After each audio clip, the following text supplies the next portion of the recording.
Hey all, everyone, welcome to my amateurish review of the L-TEK EX Pro pad. Basically, I'm just going to go over my very initial thoughts on the pad itself, show you the internals, watch me fail at penny modding it, demonstrate before and after the penny mod and how it plays, and just give my thoughts on it. And just if you are still sitting on the fence about whether you want to buy it or not, hopefully this review may sway you in one direction or another. So as you already can tell, I've already unboxed it yesterday when I first played on it, but I will say all you get is the pad here in the box, and what I presume is a USB 2.0 cable, USB Type A to Type B, and it plugs in right here in the front, and the other side obviously plugs into your computer. Pretty simple. On the bottom, you'll find some, what I would call rubberized grips, but I think they're more of like a soft acrylic. They go in the corners and each pad in the center, presumably just for impact resistance, I feel like. Maybe it would help you grip on hardwood. I haven't tested on hardwood, so I couldn't tell you for sure. In a moment, I'll do a demonstration of how the pad feels basically out of the box, do a little short video. But I will say, as I said on my Twitter post last night, that the biggest adjustment period I feel like would be the flushness of the pad. Though, as you will see, there is a tiny bit of recession, like you would see on an arcade pad, but this is basically what would happen if you modded your standard DDR pad pretty high, so that it's basically flush. Also, it has the same kind of material in the center, same kind of, I keep wanting to call it acrylic, just bear with me if that's not what it actually is. But the same material here, but here is more of another type of material. I would actually be kind of curious to put this one in the center, since they're all the same size, to make it feel more like how the metal panel and the acrylic of a normal DDR pad differ.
So as you can see, it's pretty good on lower level songs. Now let's see what happens when we play on a higher level song.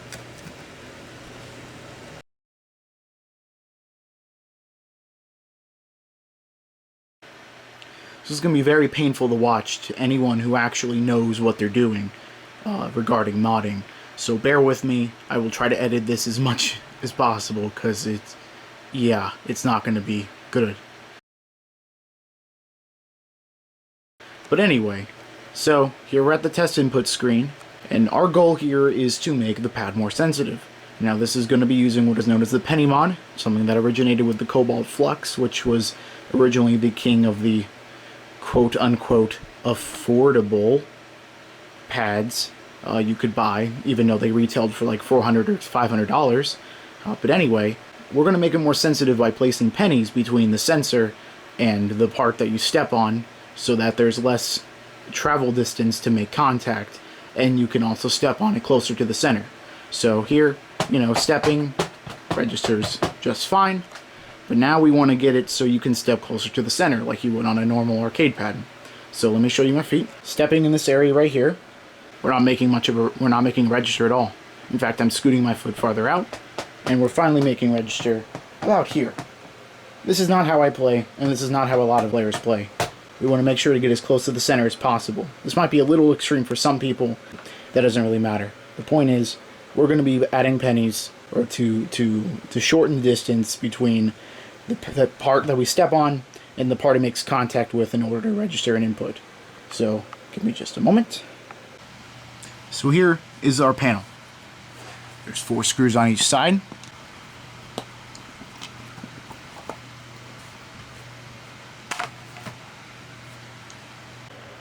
So inside we have our sensor. So the way it works, and I'm going to try to get it as well as I can with this angle, there's a piece of metal here, it moves, and there's a piece of metal at the actual base of the pad. And when they make contact, it registers input.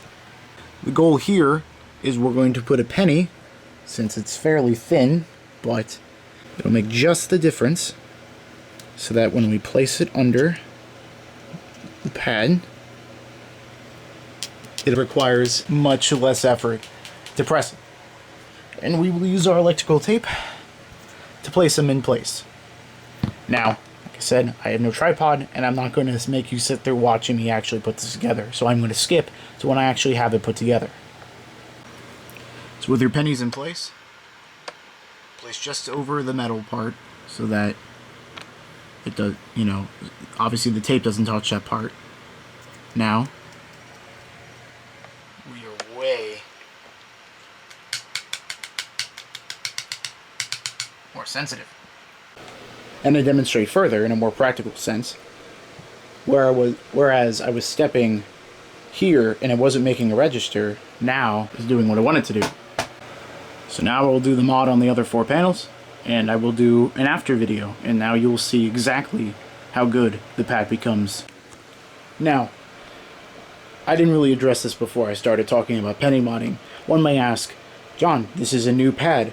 I thought it was good. Why would I need to do something like this? Well, just like stock DDR pads, things don't come the most sensitive that most people would prefer, because there needs to be a level of customization to it to suit everyone's taste.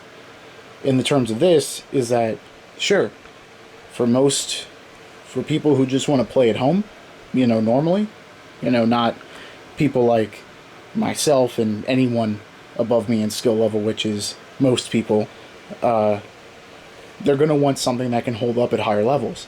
And with higher levels, you're going to need higher sensitivity. Otherwise, you're going to get pad misses and pad grates that are not going to be your fault.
much better.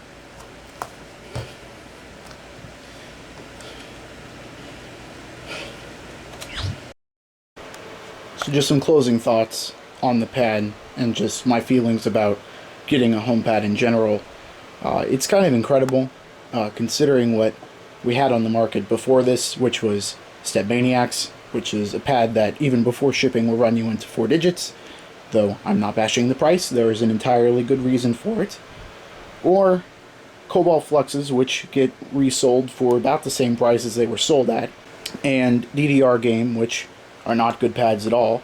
I would not recommend. They're heavy, bulky, and they're basically aluminum foil contact sensors, as opposed to nice 2 pieces of metal, as you could see in these pads. And just generally, just don't work for anything you want to do. Their only advantage, maybe, is the fact that you can hook them up to a PS2. But if the pad doesn't work, the pad doesn't work. Otherwise, it's pretty incredible that I'm not going to try to pronounce that because I'm not Polish or know anybody who speaks Polish. But it is incredible that I believe they are just a husband and wife duo, have been able to put together this pad for 289 euros, which includes shipping. It's about 324 US dollars without the bar, just as the pad itself, the EX Pro. That is insane, honestly.